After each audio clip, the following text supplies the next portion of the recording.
ጤና ይስጥልን የውድን በኢቢኤስ ተከታታዮች እንደምን ሰንብታችኋል? እኛም እንደ ፈጣሪ ፍቃድ በሰላም ሰንብተን ለዛሬዋ ቀን ስለተገናኘን እጅግ ደስ ይለናል። እንደምናችሁ ባልደረቦቼ?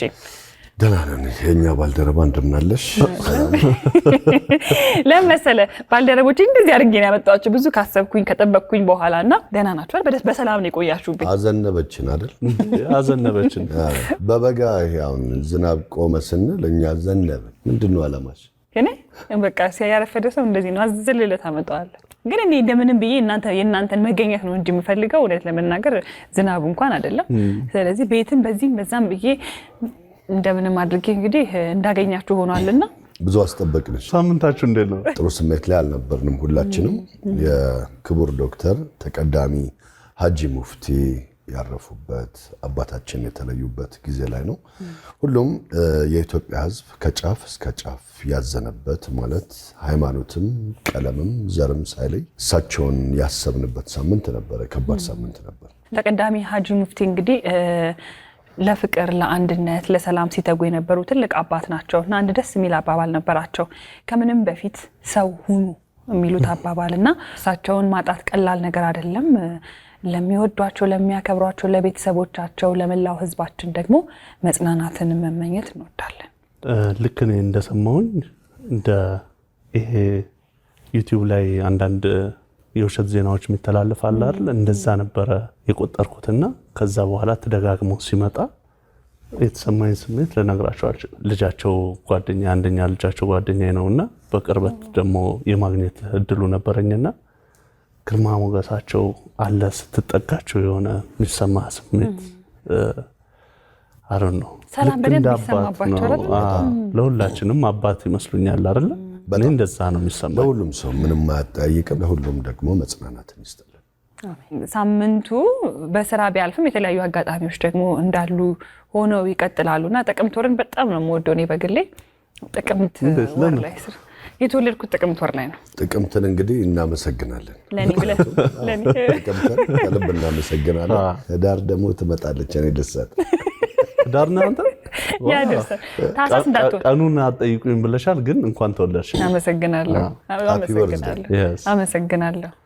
ከዛ ባለፈ ግን ሁሉ ጊዜ በየሳምንቱ ሐሳቦችን እናነሳለን እና የዛሬው ሐሳብ ምን መሰላችሁ? ለምንድነው ግን ትክክለኛ ነገር ማናደርገው? ከባድ ነው አይደል ቃሉ? ትክክለኛ ነገር ማድረግ የሚከብደለም። ትክክለኛ ነገር ለማድረግ ሁሌም ታስባለህ፣ ታቅዳለህ እና ህይወት ግን ከመስመር እንድታፈነግጥ ታደርጋለች። እኔ በአንድ ወቅት እንደው መመላት ምንድነው አይ በቃ ነው ያሰብኩት ይሄን ነበር፣ ትክክል አስቤ ነበር፣ ግን ህይወት ውሸታም ናት ማለት ነው እላለሁ። ምክንያቱም ዋሽታኛለች። ባቀድኩት ትክክለኛ በሆነ መንገድ ሳይሆን የመራችን በዚህኛው ነው። ምናልባት አንዳንዴ ካለማወቅ እስከሆነ ለምሳሌ አንድን ነገር ምንም አይነት ዕውቀቱ ከሌለ ትክክልም ሆነ መጥፎም ሆነ አታውቀው። ስለዚህ ታደርገውና ይሄ ነገር እኮ አይደለም ስትባል ከሆነስ የምታውቀው። ስለዚህ አለማወቃችን እስከሆነ ልክ እንዳናደርግ የሚያደርግ ትክክል ያልሆኑትን ነገሮች እንድናይ እኮ ነፍሳችን በሆነ መንገድ ይነግረናል አይደለ? አልፈን እሱን አሸንፈን ግን ልክ ያልሆነውን ነገር ስናደርግ ራሳችንን በአንድም ይሁን በሌላ መንገድ አግኝተነው እናውቃለን። ምናልባት እነዛን ያደረግንበት ምክንያቶች ሊኖሩን ይችላሉ። እዚህ ጋር ስናመጣው ምክንያቶቹ ልክ ናቸው ወይስ አይደሉም ሊሆን ይችላል እንጂ ጥያቄ ውስጥ የሚገባው አላወቅነውም። አንዳንድ ሊኖሩ ይችላሉ፣ ግን በአብዛኛው ጊዜ ግን እያወቅን የምንሰራቸው ልክ አለመሆኖች ይመስሉኛል እዚህ ሐሳብ ላይ የሚያመጡን። አሁን ለምሳሌ አለማወቃችን ስንል ትክክለኛውን መንገድ ባለማወቄ የተሳሳተ ነገር አደርጋለሁ። ስለዚህ የእውቀት እጥረት ማለት ነው። አንዳንዴ እኮ የእውቀት እጥረት ነው፣ አንዳንዴ የችሎታ ማነስ ነው፣ አንዳንዴ የጊዜ ማጣት። ትክክለኛውን ነገር መስራት ያለብኝን አውቃለሁ፣ ግን ደግሞ ጊዜው ስለሌለኝ ቶሎ ቶሎ በጥድፊያ ሰራና ትክክለኛውን ነገር አላደርግም። ሌላው ደግሞ ምናልባት አውቃለሁ ብሎ በሚሰራቸው ስራዎች ወይም በሚሄድበት መንገድ የሰዎች መተናኮል ወይም የሰዎች ወደኋላ የሚያስቀሩን አጋጣሚ ሊኖር ይችላል። ምንድነው አውቃለሁ ብለህ አንተ ጠንክረህ ጎበዝ ሰራተኛ ልትሆን ይችላል። እኛ ግን ላንተ የምንሰጠው ስያሜ የተሳሳተ ነው። ከዛ እንቅፋት የሚመልስህ ወይም ከዛ እንቅፋት የሚፈጥርብህ ነገር ሊሆን ይችላል። እኔ ደግሞ በአንተ እንትን ላይ ዳኒ ማነሳው ምንድነው እኔ ምን ትክክለኛ ነገር ማናረገው ብዬ ማስበው ሌላኛው ምክንያት ላጠፋ ነው ጥፋት ወይ ለሰራ ነው ትክክል ያልሆነ ነገር ወይ ስተት ውጤቱን አላገኘ ነው። ለምሳሌ ጉድጓድ ውስጥ ዝም ብዬ ረግጬው ከሄድኩኝ እግሬ እንደሚሰበር አውቃለሁ አይደል? ግብረ መልሱ እዛው ጋር ነው ያለው። እሺ አንዳንድ ነገሮች ግን በተለይ ህይወት ላይ የምናረጋቸው ሂደቶች ግን እሱን እንድል አይሰጡንም። ቅጣቱን ምናልባት በጊዜ ላናገኘው እንችላለን ቅጣቱን። ስለዚህ አንማርበትም አይደል? ሁሉ ጊዜ ትራፊክ ቆሞ የሚጠብቀን እኮ ትራፊክ በቀይ መብራት እንደማይታለፍ ሁላችንም እናውቀዋለን አይደል? መቼ ነው ያንን ትምህርት ብንማረው? ልክ ቀይ መብራት በጣስን ሰዓት አደጋ ቢደርስብን፣ ካልደረሰብን ግን እንደግመዋለን። ለምን አልፈናል? አንድ አልፈናል፣ ሁለት አልፈናል፣ ሶስተኛውን አልፈናል። አንዱ ምክንያት ትክክለኛ ነገር እንዳናደርግ የሚመስለኝ ቅጣቱን አለመቀበላችን ወይ አለማግኘታችን። ሌላኛው ምክንያት የሚመስለኝ አሁን ደግሞ እኔ ራሱ የሆነ ሰዓት እንደዛ አይነት ማንነት አዳብሬ ነበር። ምን አገባኝ የሚል ነገር ማለት ነው። ራስን የሚገል አካባቢም ላይ ያለን ሰው የሚገል ነገር ማለት ነው። ምን አገባኝ እኔ እስካልተነካው ድረስ ምን አገባኝ የሚል ቸልተኝነት በወቅቱ የምር ማያገባን ይመስላል። ግን ምን ይባላል ትናንት ጎረቤት የተንኳኳ ዛሬ አንተ ቤት መንኳኳቱ ላይቀር ይችል ይሆናል። ትናንት ምክንያቱ ጎረቤት የተንኳኳበት ምክንያት ሌላ ሊሆን ይችላል። ዛሬ እኛ ቤት የሚንኳኳበት ምክንያት ደግሞ ሌላ ሊሆን ይችላል። ግን ዞሮ ዞሮ ያገባናል፣ እርስ በርስ ያገባናል። ግን በምን አገባኝነት ውስጥ ትክክለኛውን ነገር ሳናደርግ በቸልተኝነት በምን አገባኝነት የተሳሳተ ነገር ልናደርግ እንችላለን። ለምን ብዬ ካልን ለምን እንራመድበታለን አይደል? ሲመጣ ደግሞ በጣም ዋጋ ያስከፍለናል። በጣም አንድ ምሳሌ አለች። አንድ እንቁራሪት አንድ ቦታ ቁጭ ብላ እየተዝናናች ሰው ሁላ ባል ይዞ ሲሯሯጥ ምን ታያለች? የታወቀች ናታ። ከዛ ምንድነው ብላ ስታ አይ እዛ ማዶ ቤት ተቃጥሎ እሱን ለማጥፋት እንትን እያለ ነው ስታይ ሩቅ ነው። ታዲያ እኔ ምን አገባኝ ብላ ትዝናናለች። እዛ ያለው እሳት ሰው ሳይደርስ ቀረና በደንብ ውሃ ያስፈልግ ጀመር። ስለዚህ እዛ አካባቢ ያለው ውሃ አለቀና ወዴት መጣ? ምን አገባኝ ወዳለችው። እንዴት ወደኛ እንደሚመጣ አይገባንም እንጂ እኛንም ይመለከተናል። ውሃውን ሲፈለግ ከሷ ሲወሰድ አብራ ነው ሰው እሳት ውስጥ የገባችው። ይሄውን ሜታፎር ነው። እኛም እንደዚህ እናደርጋለን። ሰዎች ላይ የሆነ ነገር ሲደርስ ራቅ ስለሚል እከሌ ቤት እኮ ነው እኔ አያገባኝም አይነት። ግን አግብቶን የሆነ ነገር ብናደርግበት ለኛም ነገ ሰዎች ይደርሱና ትክክለኛም ነገር እናደርጋለን። ትክክለኛ ነገር እንዳንሰራ ከሚያደርገን አንዱ ምን አገባኝነት ስሜት ይመስለኝ። እዚሁ ጋር ግን ተጨማሪ ነገር ምንድነው ሰው ምን ይለኛል አሁን ሮቤል ምናልባት የተሳሳተ መንገድ ውስጥ ገብተህ እየሄድክ ነው። ያንን ስተተኛ እንደሆንክና ልክ እንዳልሆንክ ብነግርህ አንደኛ አይምሮዬ ማረፍ ይችላል። የራስን ኑሮ መጀመሪያ ኑር ቢለኝስ? እንደዚህ አይነት ፍራቻው ውስጥ ራሳችንን እናስገባና ለሰዎች ትክክለኛ መንገድ ሳንናገር የምንተዋቸው ደግሞ ብዙ ነገሮች አሉ። ሌላው ደግሞ እንደ ሰው ልጅ ያው ብዙ ነገሮች ተጽዕኖ ውስጥ ይከቱናል አይደለ? ቤተሰባችን ተጽዕኖ ይኖርብናል። በጎረምሳነት ወቅት ደግሞ የምንወድቅበት ተጽዕኖ አለ። ሌላኛው ደግሞ በማህበረሰብ ውስጥ የምንገባበት ተጽዕኖ አለ እና እነዚህን ሁሉ ተቋቁመ ትክክለኛውን ነገር ለማድረግ በጣም ፈተና ነው። እንደምንለው እንደምናወራው ቀላል እኮ ላይሆን ይችላል። ዋጋ ያስከፍላል። ግን ሁሉ ጊዜ ምንድነው የምናደርገው? ወደ ሚዛን ነው የምናመጣው አይደለ? ይሄንን ነገር የትኛው ይሻላል? በተጽዕኖ ውስጥ ወድቀን ትክክለኛውን ነገር አለማድረግ ይሻላል ወይስ ደግሞ ያንን ተቋቁመን ደግሞ ትክክለኛውን አድርገን መጪውን ጊዜ ማሳመር ይሻላል ወይ ብለን ስናነሳ ማምሻችንን ማስተካከሉ ይሻላል። የሚያስፈራውም እሱ ስለሆነ ብዬ ነው ይሄን ያነሳሁትና ሁላችንም በቤተሰብ ውስጥ ወንድም ሊሆን ይችላል፣ ባልና ሚስቶች ሊሆኑ ይችላሉ።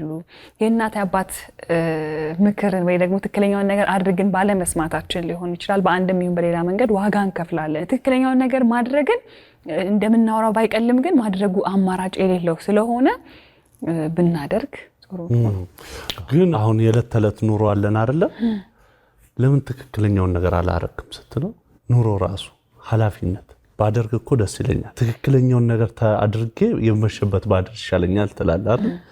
ግን እሱ እንዳታደርግ ኃላፊነት አለብህ። ወላጆች ሊኖሩ ይችላሉ፣ ልጆች ሊኖሩ ይችላል፣ ትዳር ሊኖር ይችላል። እኔ ያንን ባደርግ የሆነ መስዋዕትነት ቤተሰቦችን ላስከፍል፣ እሱን ከማስከፍል ይቅር ምንላቸው ነገሮች ያንን ግን ከመፍራት ትክክለኛውን ነገር ሳናደርግ ልናልፍ እንችላለን። በተቃራኒው ኃላፊነት ደግሞ ሌላ ኃላፊነት መሸሽ ራሱ ደግሞ በዚህ የተነሳ የተጠና ጥናት አለ አሜሪካ ላይ በ1964 ኬቲ የምትባል ወጣት 28 ዓመት ወጣት ከስራ ወደ ቤቷ እየሄደች በቃ ትንኮሳ ያደርጉባታል። ከዛ ከትንኮሳም አልፈው ይገሏታል። በንጋታው ኒውዮርክ ታይምስ ጋዜጣ ላይ ሲወጣ ያንን ድርጊት የተከታተለ 38 ሰዎች ነበሩ ይላል። ከዛ ሳይኮሎጂስቶች ጥናት ጀመሩ በዛ የተነሳ ማለት ነው። ለምንድን ነው እነዚህ 38 ሰዎች ሄደው ያረዷት? አይተዋል ከትንኮሳው ጀምሮ። ከዛ በኋላ ወዴት ሄደ? ወደ ግድያ ወንጀል እና ፖሊስ ጋርም መደወል ይችሉ ነበር። እዛ ጋርም ገብተው የሆነ ነገር ማድረግ ይችሉ ነበር። ኃላፊነትን ከመሸሽ ግን 38ቱም አላደረጉት። እንደው ለማየት ከፈለጋችሁ ባይስታንደር ኢፌክት ይባላል። ከዛ በኋላ የተጠና ጥናት ነው። በሱ ነው ቤዝ የተደረገው። አሁን ድረስ ይሰራል። ይኸው አሁን እኔም መኪና ውስጥ ቁጭ ብዬ እያየሁት ነበር እሱን ኢፌክት። ማንም ሰው ያን ኃላፊነት መውሰድ አይፈልግም። እንግዲህ ሁላችንም ሰው የዘራውን ያጭዳል። በጥሩም ይሁን በመጥፎ የምናደርጋቸው ጥሩ ነገሮች ውጤታቸው ወደፊት በዘራኑ ልክ ስናጭደው እናያለን። ትክክለኛ ባልሆነ መንገድ ደግሞ ስንሄድ ያችኑ የዘራናት ደግሞ ውጤቱ ያው አናሳ በሆነ መንገድ እናገኘዋለን። ስለዚህ የምንዘራው ነገር ምን አይነት ነው? የምንሄድበት ትክክለኛ መንገድ ምን አይነት ውጤት ይሰጣል? በህይወታችን ውስጥ ስንኖር ብዙ ምክንያቶች አሉ። ያንን እንድናደርግ ትክክለኛ ነገር እንዳናደርግ የሚያስገድዱ ሰዎች ምናልባት ራሳቸውን ለማበልጸግ ሰዎቹን አንዱን ተረማምዶ የሚደርስበትን ነገር በማየት ብቻ ከትክክለኛ ነገር ያፈነገጠ ድርጊቶችን ሲፈጽሙ እናያለን። ስለዚህ ቆም ብለን እነዚህ የምንሰራቸው ነገሮች የቱጋኑ ትክክል ያልሆኑ የቱጋኑ የሆኑ ምንድን ያስገደደን ከምናደርጋቸው ድርጊቶች በላይ ናቸው። አሁን ይህን እንዴት ትክክለኛ ነገሮች ማድረግ እንችላለን ሲባል እኔ እንደ መፍትሄ ያየሁት ምንድነው፣ አንድ ጓደኛዬ ምን አለኝ፣ አንድ ቀንም ቢሆን ታላቅ ከሆነ ሚለውን ነገር ሰማዋለሁ። በዛ ወቅት አልገባኝም ነበር። ከሂደት በኋላ ያለው ነገር የተረዳሁት ምንድነው፣ ለካ በእድሜም ባይበልጠን በኤክስፒሪየንስ የሚበልጠን ሰው ሲያወራ ብሎ መስማት፣ ክፍት ሆኖ መስማት። አሁን እሱን ክፍት ሆነ ስትሰማ ነገሮችን በትክክል ለማድረግ ትጥራለህ፣ እንሞክራለን ማለት ነው። ስለዚህ ምክር መስማት የሚለውን ነገር ትንሽ እንደ ትክክለኛውን ጎዳና ለመያዝ አንዱ አማራጭ ይሆናል።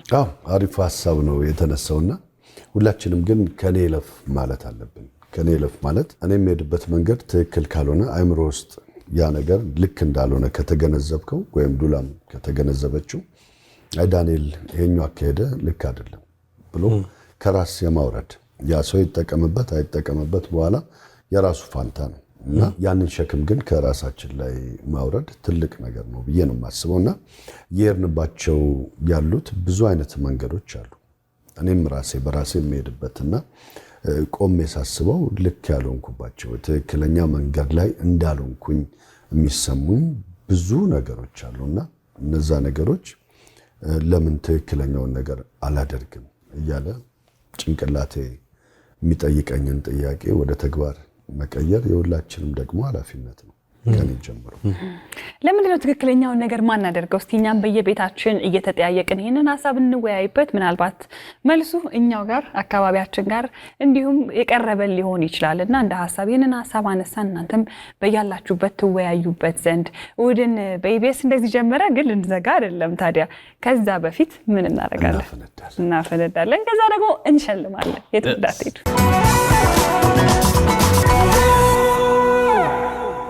ሉላ ዛሬ እንዳትቀድሚኝ እሺ። ቅደም ዶላሩ ፈነዳ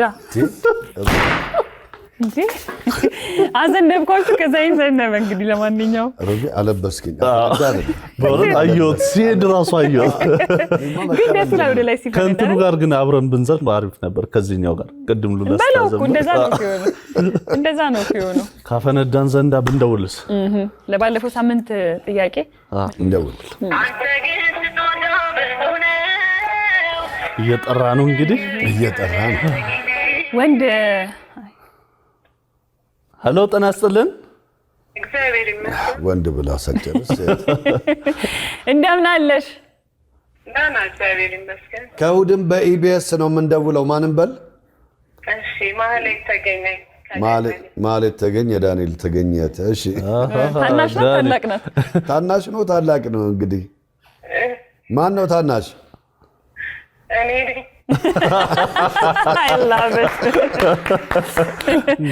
አይ ድምፅሽ እንኳን ታላቅ ነው የሚመስለው። አይ በፈለገ ይሁን እስማማለሁ። ብቻ ወንድም ይሁን። እሺ ወንድም አይገኝም እንደዚህ በቀላሉ። እንዴት ነሽ? አዎ ከቀጨኔ ነው ብለሽናል። እንግዲህ የባለፈው ሳምንት ጥያቄያችን መላሽ ሆነሽ ነው የደወልንልሽ። እሺ መልሱን ንገሪን እስቲ። ኢትዮ ፖስታ። አንድ ጥያቄ ነበር ለአንቺ ማህሌት። እሺ በፖስታ መልእክት ልከሽ ታውቂያለሽ? አዎ በፊት ልካለሁ። አይ አንቺ የዳንኤል ታላቅ ነሽ። ግን ቆይ ምን ብለሽ ጀመርሽ? እስቲ አንድ መስመር አንብቢልን። ከማህሌት ተገኘ። እሺ ይድረስ ለምወድህና ለማከብርህ ወንድሜ እንዲሁም ለማፈቅርህና ለባለቤት ተብሏል። ለምወድህና ለማከብርህ ወንድሜ ዳንኤል ተገኘ። አይ በጣም አሪፍ ነበር። ለማንኛውም መልካም እድል። እሺ ማህሌት ሽልማቱን ላወጣልሽ ነው። መልካም እድል። እሺ ይሁንልኝ።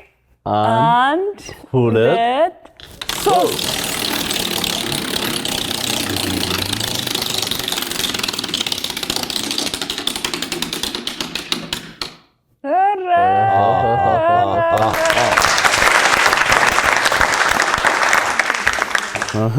እንዴ አስቤዛ ሲባል አንተ እኔ ነቀነቀኝ እኮ ተከሻኝ ነገርሻለሁ። ገምችልን ማለት ገምችልን ነበር። አልሰማሽም? ምን አለሽ ሉላ? አልሰማሽም?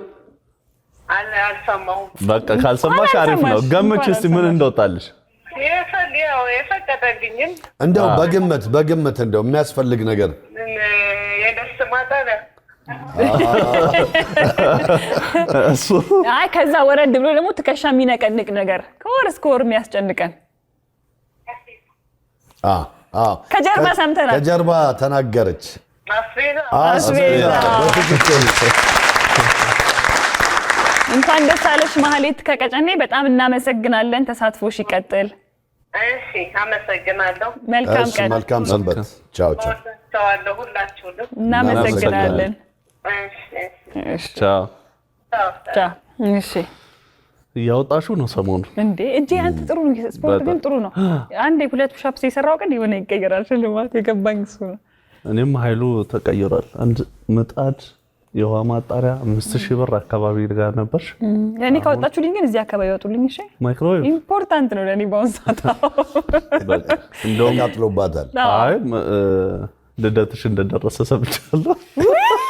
ለዚህ ነው ወዳችሁ እኮ እንዳታረጉት አስባል። ለልደት ማይክሮዌቭ ሄደ።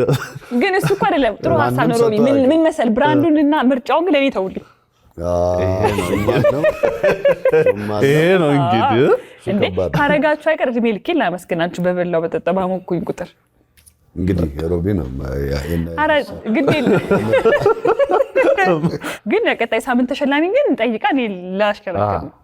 ማን ይሆን መላሽ? ምን ይሸለም ይሆን ደግሞ እናያለን። አንተ ከጠየቅ በኋላ ነው። በቃ እንዲህ ለቀቅ አድርገን ቀለል ያለ ጥያቄ በጣም ደስ የሚል በደንብ የታየ ፕሮግራም ነበረ። በስሎው ወጥቶ ሰዓት ላይ ሉላ አንድ ቦታ ጎራ ብላ ነበርና እንዴት ደስ እንደሚል ገራሚ ነው። በጣም ገራሚ ነበር። የሄደችው የት ነበር የሚለውን ከመለሱ ምን ይሸለማሉ? ምን ይሸለማሉ? እስቲ የፑሽ-አፑን ላድርገው። ማይክሮዌቭ የፑሽ-አፑን ላድርገው። እኔ ማይክሮዌቭ ላይ ከወጣ ግን ትገዝልኛላችሁ። ገዝብኝ ወጣ ምስጋና እኔ እናንተ በምስጋና ልትሰነባበቱ ከሆነ አይ ለማንኛውም የቀጣይ ሳምንት ተሸላሚ እንግዲህ 7696 ኢሜይሉን በስልክ መልእክት የላከ ሰው ብቻ ፈጥኖ የመለሰ ሰው ይሸለማል። መልሱ። እሑድን በኢቢኤስ እንግዲህ እንደዚህ ሞቅ ብሎ ከኛ ከስቱዲዮአችን ተጀምሯል። የተለያዩ ፕሮግራሞችን ይዘን ወደ እናንተ ልንደርስ ነው። በያላችሁበት ቀናችሁ ውብ ይሁን። ውድ የኢቢኤስ ቴሌቪዥን ተመልካቾች፣ ይህ በስክሪኑ ላይ የምትመለከቱት ትክክለኛው የፌስቡክ አካውንታችን ነው። እንደተለመደው በፕሮግራሞቻችን ላይ ያላችሁን ገንቢ አስተያየት እየጻፋችሁልን ላይክ እና ሼር ማድረጋችሁን ለማስታወስ እንወዳለን። ኢቢኤስ ቴሌቪዥን የርሶ ቀዳሚ ምርጫ።